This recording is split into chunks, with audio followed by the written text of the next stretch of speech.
So if I asked you what the theoretical probability of rolling an even number is, how would you answer that? In theory, what are the odds of rolling an even number when you roll a die? Taha? So what we did, we know that on one die there is 6 sides, and then we counted how many sides were odd and how many were even. Okay, so there's 6 sides total. How many were even? There were 3 even and 3 odd.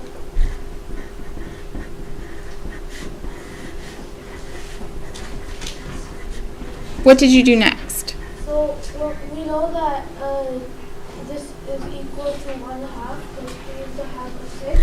Okay. All right. And then well, after this, what we did, we just turned it to a bigger fraction to get a percentage.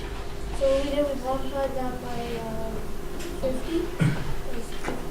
You multiplied the top and bottom by 50? Yeah, to get a fraction. So 50 over 100, and then that's 50%. All right, so we have a couple different answers here. So we could write the probability of rolling even is 1/2.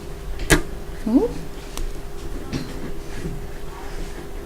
Probability of rolling even is 50%. Did anyone else come up with more answers for ways that we could write this? We have a fraction and we have a percentage. What else could we do? Manahil? A decimal? How would we write that? Sorry? 0.50 or 0.5 would be our decimal. And is there one other way that we could write this out? Watch it. You could do ratios. What would the ratio be? From odd to even would be 37. Haha? A ratio of the theoretical could be like 3 and 3, or like even and odd. 3 to 3.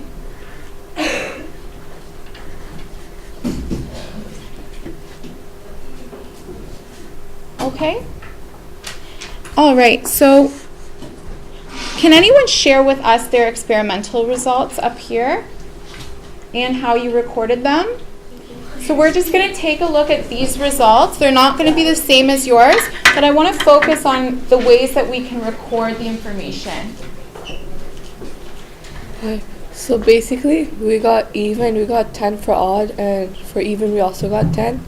So then our fraction was 1/2, and then our decimal was 0.50, and our percent is 50% because 1/2 times 50 is 50 over 100, and the ratio is 50-50.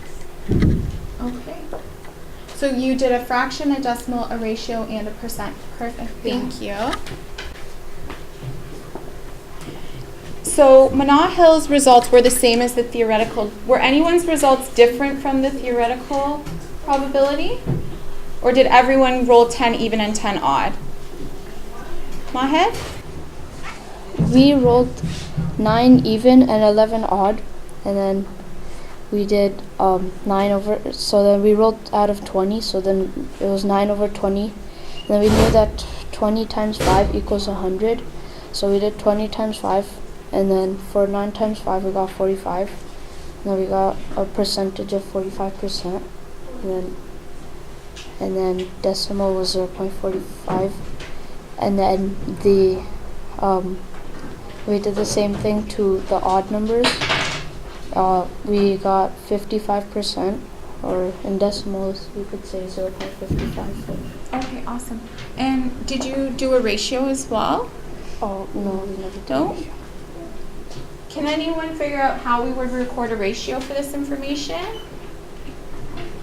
Isha? So, is we got 9 even and 11 odd. All right, so we can see here that some people's results were the same as the theoretical probability, but when you're doing an experiment, your experimental probability will likely be different. So what I'm going to get you guys to talk about now is what the theoretical probability for rolling the number 5 would look like. So that's going to change your answer. Looking at the question, what is the theoretical probability of rolling a 5 when you roll a die? Can anyone come show us how they figured this out? Well, our answer is 1/6. Okay, so when we record probability, we put the P for probability, and then we'll put a 5 here. And you said it was 1/6? Yeah. How did you figure that out? Because in a dice, there's 6 chances of getting to there's 6 sides. Okay. So there's one, like if you roll 6 times, then maybe once you can get it, because it's a good chance that you'll get 5 at least once because there's 6 sides of it.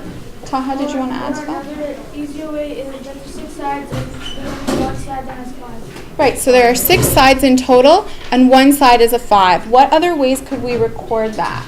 As a decimal? How did you figure that out? So we did 1 divided by 6, which gave us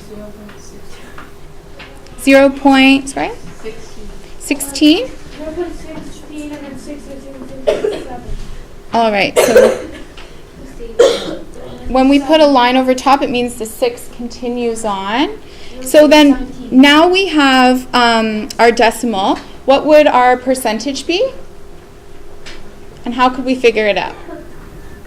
I did 1 divided by 6 and I got 0.1666.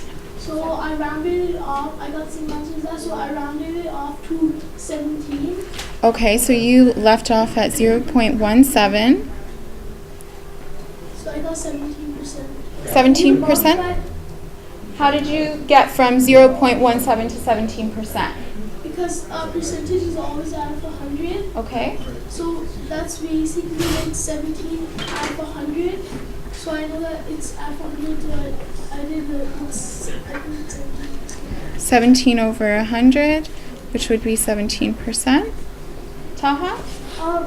The way you can do it, if you have 0.17, you just have to multiply by 100. Okay. For like 100%, and then you just get that 17. And 17 over 100, how Ali said, it would be 17%.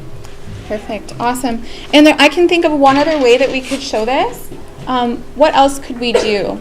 Okay, so we could use a ratio. What would our ratio look like? 1, sorry? We say 1 to 5. So what would the 1 in this ratio mean? What does the 1 represent? Isa? Okay, so the 1 represents that we rolled a 5. And what does the 5 represent? Tim? Everything else. Right, it represents everything else, so all the other rolls or all the other options on the die. So this is looking at the theoretical probability of rolling a 5. If we were to do an experiment, our results could look like this. They would probably look something like this, but they might be a little bit different, right?